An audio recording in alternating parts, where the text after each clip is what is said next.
नमस्कार विद्यार्थियों, आज हम कक्षा 9 की पुस्तक का चंद्रग्रहण से लौटते बैर केदारनाथ अग्रवाल की जो कविता है उसके बारे में पढ़ेंगे।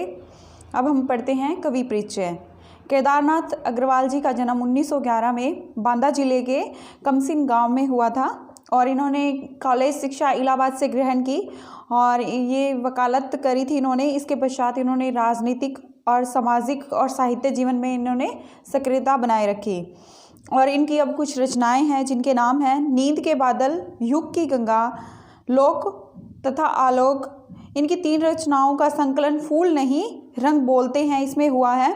इसके अतिरिक्त आग का आईना, पंख और पतवार, हे मेरी तुम, मार प्यार की थापें, कहे केदार खरी खरी, ये इनकी कुछ रचनाएं हैं। इनको कुछ साहित्यिक पुरस्कार मिले हैं जिसमें सोवियत लैंड का नेहरू पुरस्कार है और साहित्य अकादमी का इनको पुरस्कार मिल चुका है।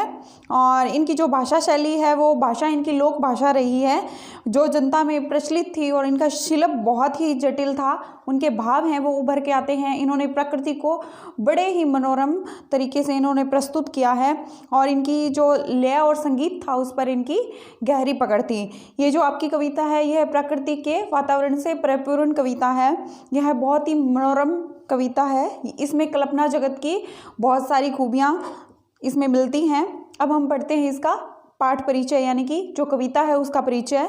प्रस्तुत कविता में कवि ने जो अपना जो अनुराग है वह प्रकृति के व्यक्ति प्रकट किया है। वह चंद्रग्रहण नामक स्थान से लौट रहे हैं, इसीलिए इन्होंने इस कविता का नाम चंद्रग्रहण से लौटती बैर रखा है। लौटते हुए किसान मन में खेत खलिहान, उनका प्राकृतिक जो परिवेश है उसका सहज ही इन्होंने आकर्षित कर लेने वाला इन्होंने चित्रण है वो किया है अपने शब्दों के माध्यम से। इनकी जो सृजनशीलता है, कलात्मकता है वह उभर कर आती है। इसके अलावा यहाँ प्रकृति और संस्कृति में एकता व्यक्त की गई है। जैसे हम शहर में रहते हैं और एक गांव का जो प्राकृतिक वातावरण है उसके प्रति जो इन्होंने अपना जो सौंदर्य भाव प्रकट किया है उसको हम पढ़ेंगे और आप भी इसको कल्पना के तरीके से देखना, आपको बहुत ही अच्छा लगेगा। तो हम पढ़ते हैं, इनकी कविता शुरू करते हैं। देख आया चंद्रग्रहण, देखता हूँ दृश्य अब मैं, बेड़ पर इस खेत की बैठा अकेला, एक बीते के बराबर यह हरा ठिगना चना, बांधे मुरेठा शीश पर, छोटे गुलाबी फूल का सज कर खड़ा है। तो इसमें जो कवि हैं वह कह रहे हैं, प्रसंग के रूप में आप लिख सकते हैं कि इसमें मानवीकरण जो अलंकार है उसका प्रयोग किया गया है। उन्होंने एक पौधे का वर्णन करते हुए मुरेठा यानी कि पगड़ी बांध कर बैठा है, तो चने के लिए कहा है। बीते यानी कि हाथ में बीता हुआ कनिष्ठ जो लंबी लंबाई के बराबर होता है नापने वाला, उसके लिए कहा है। मुरेठा यानी कि साफा या पगड़ी। तो अब इसकी व्याख्या करते हैं। चंद्रग्रहण से लौटते कवि ने खेत की वो एक जो मेड़ होती है उस पर बैठे हैं और प्राकृतिक दृश्य है उसका अवलोकन करते हुए कह रहे हैं कि एक खेत में एक छोटा सा चना उगा हुआ है और हरे चने, ठिगने चने का ऐसे लगता है कि उसके फूल आ जाते हैं ना जब चने के, तो ऐसे लग रहा है कि जब फूल आ गए हैं गुलाबी रंग के तो ऐसे लग रहा है कि चने ने साफा बांध रखा है या पगड़ी पहन रखी है। तो इसका जो मनोरम, जो सहज मनोरम चित्रण है वह प्रस्तुत किया है। इसके विशेष के रूप में आप लिख सकते हैं कि इसमें कल्पना की जो सहज है वह युवा के रूप में इसको चने को व्यक्त कर रहे हैं। इसमें मानवीकरण जो सौंदर्य है वह प्रस्तुत हुआ है। अब अगला आपका है, पास ही मिलकर उगी है बीच में अलसी हटीली, देह की पतली कमर की है लचीली, नील फूल के सिर पर चढ़ाकर कह रही है जो छुप यह दूं हृदय का दान उसको। तो इसमें कवि ने वर्णन करते हुए लिखा है कि जो खेत है, जो चने का खेत है उसमें हठीली यानी कि घास उग गई है। अलसी नामक जो घास है वह उग चुकी है, तो वह हठीली है। ऐसे लग रहा है कि जो देह की बिल्कुल पतली सी है, उसकी कमर है वह लचीली है और वह हवा के साथ हिल डुल रही है। तो कमर उसकी लचीली है और उस पर नीले रंग का जो फूल है वह उसके सिर पर चढ़कर बोल रहा है, यानी कि जो नीले रंग का फूल है उसको उसकी युवावस्था का प्रतीक बताकर कवि कह रहे हैं कि वह जो है वह मन को छू रही है। जो उसके ऊपर जो फूल खिला है वह युवावस्था का फूल है और उसकी कमर लचीली और पतली है और उसको एक नायिका के रूप में कवि ने प्रस्तुत किया है। देखो कितना ही बहुत ही अच्छा इसमें मानवीकरण जो अलंकार है उसका जो कल्पना है वो बहुत ही अच्छी इनकी उभर कर आ रही है। कवि आप विशेष के रूप में लिख सकते हैं कि अलसी है उसका सुंदर और सजीव चित्रण इसमें कवि ने प्रस्तुत किया है। और सरसों की न पूछो हो गई सबसे सयानी, हाथ पीले कर लिए ब्याह मंडप में पधारी, फाग गाता मास फागुन आ गया आज जैसे। इसमें व्याख्या के रूप में आप लिख सकते हैं कि इस अंश में है सरसों का जो ऐसे कहा गया है कि सरसों है वह जवान हो चुकी है, उसका विवाह है जो है उसकी विवाह की जो झांकी सजाई गई है वह सयानी हो चुकी है, उसका कन्यादान करने वाला टाइम आ गया है, उसके हाथ पीले करके उसको विदा करने का टाइम आ गया है। जैसे फागुन मास में जब सरसों पीली हो जाती है उसका वर्णन करते हुए कहते हैं कि जब फाग के गीत गाए जा रहे हैं तो ऐसे लग रहा है कि सरसों अब सयानी हो चुकी है, उसके हाथ पीले कर दिए गए हैं। सरसों के जो पीले पीले फूल होते हैं उसके लिए कहा गया है कि अब सरसों सयानी हो चुकी है और उसके हाथ पीले कर दिए गए हैं। तो इसका जो फाग मास है वह है इसका गीत गा रहा है, यानी कि उसके विवाह के गीत गा रहा है। विशेष के रूप में आप लिख सकते हैं कि कवि ने रूपक और मानवीकरण जो अलंकार है उसका जो मनोरम या मनमोहक शब्दों के माध्यम से इसका चित्रण किया है। अगला आपका पैरा है, देखता हूँ मैं स्वयंवर हो रहा है, प्रकृति का अनुराग अंचल हिल रहा है, इस विजन में दूर व्यापारिक नगर से प्रेम की प्रिय भूमि उपजाऊ अधिक है। इसके आप प्रसंग के रूप में लिख सकते हैं कि कभी जो नगर जो प्रधान देश होते हैं हमारे, यानी कि जो शहर होते हैं उसके लिए कहा गया है कि वहाँ पर ऐसा प्रेम रहित जीवन होता है, यानी कि प्रकृति के जो मनोरम चित्रण है वह आप वहाँ पे नहीं देख सकते हैं। तो कवि कह रहे हैं कि सरसों अब सयानी हो चुकी है और सारा जो प्राकृतिक जो वातावरण परिदृश्य है वह प्रेम में डूब चुका है। वायु के जो हिलकर खेत है वह ऐसे जब हवा चलती है, जब ऐसे फसलें लहराती है तो ऐसा लग रहा है कि सरसों ने साड़ी पहन रखी है और उसका आंचल हिल रहा है या डुल रहा है और प्रेम में उसकी साड़ी मगन होकर हिल रही है और सरसों भी हिल रही है।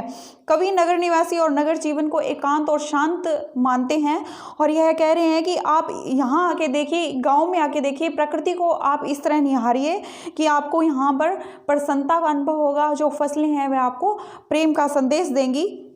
इसके विशेष के रूप में आप लिख सकते हैं कि इसमें नगर की जो वातावरण है उसके लिए कहा गया है कि जो गाँव का वातावरण है वह अधिक स्वच्छ होता है, सुंदर होता है, प्राकृतिक से भरपूर होता है। इसका अगला आपका पैरा है, और पैरों के तले एक पोखर उठ रही इसमें लहरियाँ, नील तल में जो उगी है घास भूरी ले रही है वह भी लहरियाँ, एक चांद का सा बड़ा गोल खंबा आँख को चमकाता है और कई पत्थर किनारे पी रहे चुपचाप पानी, प्यास जाने कब बुझेगी। तो इसमें जो कवि है वह कह रहे हैं, प्रसंग के रूप में आप लिख सकते हैं कि एक पोखर है, उसका दृश्य है वह ऐसे लगता है कि हम उसको अपनी कल्पना के माध्यम से कवि ने उसको मनोरम दृश्य के रूप में व्यक्त किया है। व्याख्या है, कवि एक पोखर के तट पर बैठा हुआ है और वह उसको निहार रहा है और जो लहरें, यानी कि जब पानी में जब लहरें उठती हैं तो ऐसा लगता है कि पोखर में जो लहरें उठती हैं उसकी स्वच्छंद जो लहरें हैं, यानी कि स्वच्छ जो जल होता है उसकी जो तल होता है, यानी कि जो नीचे का जो तल है वह साफ तौर पर देखा जा सकता है और उस तल में जो घास उगी है वह दिख रही है, भूरी भूरी वह घास है जो पानी के साथ हिलोरे ले रही है, पानी के साथ लहरा रही है। और पोखर के अंदर जब सूर्य का प्रतिबिंब पड़ता है तो वह चमकदार लगता है और ऐसा लगता है कि चांदी का जो खंभा है, यानी कि उसमें जो चांदी का खंभा यानी कि खंभा है उसके किनारे पे ऐसा लग रहा है कि वह खंभा चांदी का है, पानी का न, वो खंभा किसी लोहे या फिर पत्थर का न होकर वह चांदी का खंभा है। उसकी जो प्रकाश पड़ रहा है सूर्य का, जिससे पानी का जो चमक है वह बढ़ रही है और बिना हिले डुले जो पत्थर हैं, ऐसे लग रहा है जो किनारों पे जो पत्थर लगे होते हैं तालाब के, तो ऐसा लग रहा है कि वो तालाब के जो पत्थर हैं वह पानी पी रहे हैं, अपनी प्यास है उसको बुझा पा रहे हैं और उनकी प्यास है वो वर्षों से बुझी नहीं है क्योंकि किनारे से जो पानी है वह टकरा कर वापस जा रहा है। तो इसके जो विशेष है उसके रूप में आप लिख सकते हैं कि इसमें सरल शब्दावली चित्रांकन है। अगर आप खुद भी स्वयं भी अगर इसको पढ़ेंगे तो आप इसका वर्णन कर सकते हैं। अगला इसका है, चुपचाप खड़ा बगुला डुबाए टांग जल में, देखते ही मीन चंचल ध्यान निद्रा त्यागता है, चट दबाकर चोंच में निचले गले डालता है। एक काले माथ वाली चतुर चिड़िया श्वेत पंखों के झपाटे मार फौरन टूट पड़ी भरे जल के हृदय पर। एक उजली चुटली मछली चोंच पीली में दबाकर दूर उड़ती है गगन में। तो इसमें कवि कह रहे हैं कि जो बुगला है और एक चिड़िया सुनहरे रंग की बताई है इन्होंने, वो छिपकली उसका मछली का शिकार कर रही है, उसको मछली को ले जा रही है। कवि कहता है कि पोखर के जल में एक बुगला बैठा है, यानी कि वह अपनी दोनों टांग डुबाए हुए जल में खड़ा है। जिस प्रकार बुगला खड़ा होता है वह लंबी लंबी टांगों के साथ खड़ा है और वह मछली को ढूंढ रहा है कि कब मछली आएगी और कब उस पर वह उसको खाकर उसको शिकार करेगा। तो एक चमकीली मछली आती है, दिखाई देती है और वह ध्यान की मुद्रा में यानी कि निद्रा में होती है और उसको बुगला एकदम से उठा लेता है। और ऊपर जो नील गगन में यानी कि ऊपर जब एक फुर्तीली चिड़िया है वह उड़ रही है, पोखर की तरफ उसका ध्यान है यानी कि तालाब की तरफ उसका ध्यान है, वह भी यह चाहती है कि कोई मछली उसको दिखाई दे और वह उसको फौरन ही उठा ले। तो वो सफ़ेद पंखों वाली जो चिड़िया है वह फौरन आती है, यानी कि तेज गति से आती है और झपट्टा मारकर उस मछली पर टूट पड़ती है और उसको मछली को उजले पंख वाली जो मछली है, चंचल मछली है, उसको पीली चोंच में दबाकर वह दूर आकाश में उड़ती जा रही है। इसके विशेष के रूप में आप लिख सकते हैं कि जलीय जीवों की जो क्रियाकलाप हैं उसका वर्णन इन्होंने बहुत ही सुंदर प्रस्तुत किया है। और यहीं से भूमि ऊंची है जहाँ से रेल की पटरी गई है, ट्रेन का टाइम नहीं है, मैं यहाँ स्वच्छंद हूँ, जाना नहीं है। कवि कह रहे हैं कि जो अभी परिवेश है उसका वर्णन करते हुए कह रहे हैं कि पास ही एक ऊंची जगह है जहाँ पे ट्रेन की पटरी बनाई गई हुई है। जैसे ऊंचा स्थान करके जब पटरियाँ डाली जाती है तो ऊंचा स्थान करके डाली जाती हैं, उसी का वर्णन कर रहे हैं कवि। कवि कह रहे हैं जिस स्थान पर मैं बैठा है सामने रेल पर की पटरी बिछी है और कवि जानता है कि यहाँ से अभी ट्रेन की यानी कि ट्रेन का टाइम नहीं है और अभी वो पटरी पर बैठे हुए उस स्थान को निहार रहे हैं, उस प्रकृति के मनोरम दृश्य को निहार रहे हैं। उनको पता है कि अभी ट्रेन का टाइम नहीं है, इच्छा होगी तब वह चले जाएंगे क्योंकि उनका मन नहीं भर रहा है, प्रकृति का जो मनोरम दृश्य है उसको देखकर उनका मन नहीं भर रहा है। विशेष के रूप में आप लिख सकते हैं कि जो नगर की जो व्यस्तता है उससे दूर निकलकर जब कभी प्रकृति के जो गोद में आ बसे हैं तो उनको वो बहुत अच्छा लग रहा है। चित्रकूट की अनगढ़ चौड़ी कम ऊंची ऊंची पहाड़ियाँ दूर दिशाओं तक फैली है, बांझ भूमि पर इधर उधर रीवा के पेड़ कांटेदार कुरूप खड़े हैं। अनगढ़ यानी टेढ़ी मेढ़ी या उबड़ खाबड़ जो स्थान है उसके लिए बांझ भूमि यानी कि जो बंजर भूमि है, रीवा यानी कि जो कांटेदार एक वृक्ष होता है उसके लिए कहा गया है।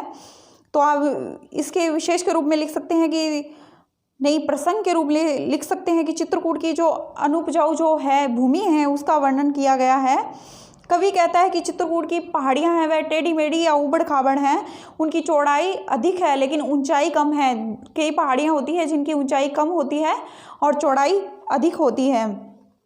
चारों तरफ फैली इन पहाड़ियों में कुछ नहीं उगता, यानी कि पहाड़ में जो पत्थर होते हैं उसकी वजह से वहाँ पे जो पत्थर के जो होते हैं वृक्ष वो ही उग पाते हैं, बाकी कोई वहाँ पे वनस्पति नहीं उगती है। तो इस प्रकार रीवा की जो कांटेदार और कुरूप वृक्ष हैं वही उग पा रहे हैं, भूमि में कोई भी आकर्षण नहीं है। इसके विशेष के रूप में आप लिख सकते हैं कि भाषा शैली चित्रात्मक है और निर्जर और उजाड़ भूमि का इसमें सुंदर वर्णन किया गया है। सुन पड़ता है मीठा मीठा रस टपकता, सूंगे का स्वर टैं टैं टैं। सुन पड़ता है वनस्थली का हृदय चीरता, उठता गिरता सारस का स्वर टीटे टीटे। मन होता है उड़ जाऊं मैं भी फैलाए सारस के संग पर, जहाँ जुगल जोड़ी रहती है हरे खेत में सच्ची प्रेम कहानी सुन लूं चुप्पे चुप्पे। यानी कि सूंगा यानी तोते के लिए, वनस्थली यानी कि जंगल होता है उसके लिए कहा गया है, हृदय चीरता यानी कि दूर जंगल में जब कोई सुनसान जगह होती है तो वहाँ पे सिर्फ उसी की आवाज़ आ रही है। चुप्पे चुप्पे यानी कि चुपके चुपके। आप प्रसंग के रूप में लिख सकते हैं कि इसमें कवि ने तोते और सारस के जो स्वर हैं उनका बहुत ही अच्छा इसमें प्रसन्न होने वाला स्वर प्रस्तुत किया है। कवि दूर कहीं जाकर तोते का जो उनके कानों को जो प्रिय लगने वाली जो ध्वनि है वह तोते की निकल रही है, टैं ध्वनि कर रहा है। इसके साथ ही शांत वनस्थली में नीरवता को भंग करते, यानी कि जो उनका वातावरण है, जो शांत वातावरण है, जो एकाग्रचित होकर प्रकृति को देख रहे थे, उसको भंग करता हुआ जो मध्यम स्वर सुनाई दे रहा है। और उसमें सारस जो पक्षी होता है उसकी भी स्वर तोते के साथ सुनाई दे रहा है, तो बहुत ही मनोरम लग रहा है। उनके मन को आता है कि वह भी, उनके मन में आ रहा है, कवि के मन में आ रहा है कि वह भी इन पक्षियों के साथ अपने पर फैलाकर जो प्रकृति को है उसे उड़कर देखे, यानी कि उनके साथ उड़े और प्रकृति का आनंद ले। और चुपके चुपके, यानी कि जो सारस की जो प्रेम की जो जोड़ी होती है, सारस जो पक्षी होता है वह इकट्ठे रहते हैं, एक जोड़े में रहते हैं, तो वह भी उनके साथ उनकी बातें सुने, चुपके चुपके उनकी बातें सुने, उनके साथ डालियों पर बैठकर उनकी बातें सुने। तो इसमें विशेष के रूप में आप लिख सकते हैं कि प्रकृति के जो प्रेम के जो शब्द हैं वह उजागर हो रहे हैं, भाषा शैली चित्रात्मक है। तो ये था आपका कविता थी और ये बहुत ही अच्छी कविता है। अगर आप इसको अच्छे से पढ़ेंगे तो आपको बहुत ही मनोरंजक लगेगी। आपको कल्पना जगत की बहुत ही अच्छी इसमें जो वर्णन कवि ने प्रस्तुत किया है वह बहुत ही अच्छा है। आपको यह कविता बहुत ही आसान लगेगी क्योंकि अन्य कविताओं से यह अलग है। इसके शब्द भी बहुत ही लोग जो आम भाषा में अपने जो बोलते हैं वही शब्द हैं। अब हम इसके प्रश्न उत्तर करेंगे। पहला प्रश्न है, इस विजन में अधिक है पंक्ति में नगर संस्कृति के प्रति कवि ने क्या आक्रोश है और क्यों है। तो इस विजन में अधिक है, कवि ने जो नगरीय संस्कृति है उसकी जो व्यस्तता है, यहाँ पे कहा गया है कि जो नगरीय संस्कृति है उसमें लाभ या हानि का ही योग होता है, न कि वहाँ पे यह देखा जाता है कि प्रकृति भी एक कोई चीज़ है। वहाँ के लोग हैं जो व्यस्तता में ही अपनी ज़िंदगी गुजार कर चले जाते हैं, प्रकृति का आनंद नहीं उठा पाते हैं, इसीलिए इस विजन में अधिक है, ऐसा कहा गया है। सरसों को सयानी कहकर कवि क्या कहना चाहता होगा। तो इसका उत्तर है कि कवि जो है वो सरसों को सयानी कहकर यह कह रहा है कि उसके फूल आ चुके हैं, अब वो पकने की तैयारी में है, यानी कि बड़ी हो चुकी है। अलसी के मनोभावों का वर्णन कीजिए। अलसी जो अलहड़ नायिका के रूप में एक घास होता है अलसी, उसका वर्णन करते हुए कह रहे हैं कवि कि उसकी कमर है वह लचीली है और उसका स्वभाव से वह हठीली है, यानी कि वह जो चने के पौधे हैं उसके बीच में खड़ी है, यानी कि उनके साथ में खड़ी है, इसीलिए वह हठीली है, उसे अड़कर खड़ी है, आप ऐसे कह सकते हैं। और प्रेम का जो खुला निमंत्रण दे रही है क्योंकि वह हिल रही है और अपने आप में उसको लग रहा है कि मेरे सुंदर कोई नहीं है, चने के जो पौधे हैं वह भी नहीं है, मैं एक नायिका हूँ और मैं उनसे सुंदर हूँ। अगला प्रश्न है, अलसी के लिए हठीली विशेषण का प्रयोग क्यों किया गया है। जो अलसी है वह बार बार झुकती है, हिलराती है, तो उसको नायिका कहकर कवि ने उसका वर्णन किया है। और दूसरे में आप लिख सकते हैं कि वो चने के खेत में हठ पूर्वक खड़ी है, यानी कि उसको उगाया नहीं गया है, वह अपने आप ही उग गई है, इसीलिए उसको हठीली कहा गया है। अगला प्रश्न है, चांदी का बड़ा सा गोल खंभा में कवि ने सूक्ष्म कल्पना का आभास मिलता है, यानी कि जो पोखर के किनारे जो खंभा, यानी कि सूर्य की जब सीधी किरणें पड़ती हैं और जो किनारे पर एक खड़ा हुआ खंभा है उसको कहा गया है कि चमकीली, उस पर जब किरणें पड़ती हैं तो ऐसा लगता है कि वह चांदी के समान चमक रहा है। और इससे हमें पता लगता है कि जो कवि की जो कल्पना है वह बहुत ही अच्छी है और सूक्ष्म कल्पना की है कवि ने। अगला प्रश्न है, कविता के आधार पर हरे चने का सौंदर्य अपने शब्दों में चित्रित कीजिए। जो हरा चना है वह आकार में ठिगना है, छोटा है, अभी वह बड़ा नहीं हुआ है, लेकिन उस पे जो गुलाबी रंग के जो फूल उगाए हैं तो ऐसे लग रहा है कि उसने अपने सर पर गुलाबी रंग की पगड़ी बांध रखी है और वह दूल्हे के रूप में सजकर तैयार खड़ा है। अगला प्रश्न है, कवि ने प्रकृति का मानवीकरण अलंकार कहाँ कहाँ किया है। तो आप भी ढूंढिए और मैं भी आपको बता देती हूँ 2-4। यह है हरा चना, ठिगना चना, बांधे मुरेठा शीश पर। अगला लिख सकते हैं आप, पास ही मिलकर उगी है बीच में अरसी हठीली। और इसके अलावा और सरसों की ने पूछो हो गई सबसे सयानी। अगला प्रश्न है, कविता में से उन पंक्तियों को ढूंढिए जिसमें निम्नलिखित भाव व्यंजित हो रहा है और चारों तरफ सूखी और उजाड़ जमीन है, लेकिन वहाँ जो तोते का जो मधुर स्वन है उसके कर रहा है, तो उसके बारे में किस में वर्णन किया गया है। जो आपकी लास्ट में जब आती है चित्रकूट की जो पहाड़ी अनगढ़, उसको आपको यहाँ पे लिखना है। तो यह बहुत ही इंटरेस्टिंग कविता है आपकी, बहुत ही अच्छी कविता है। आप इसको ध्यान से पढ़ेंगे तो आपको बहुत ही अच्छी लगेगी। धन्यवाद।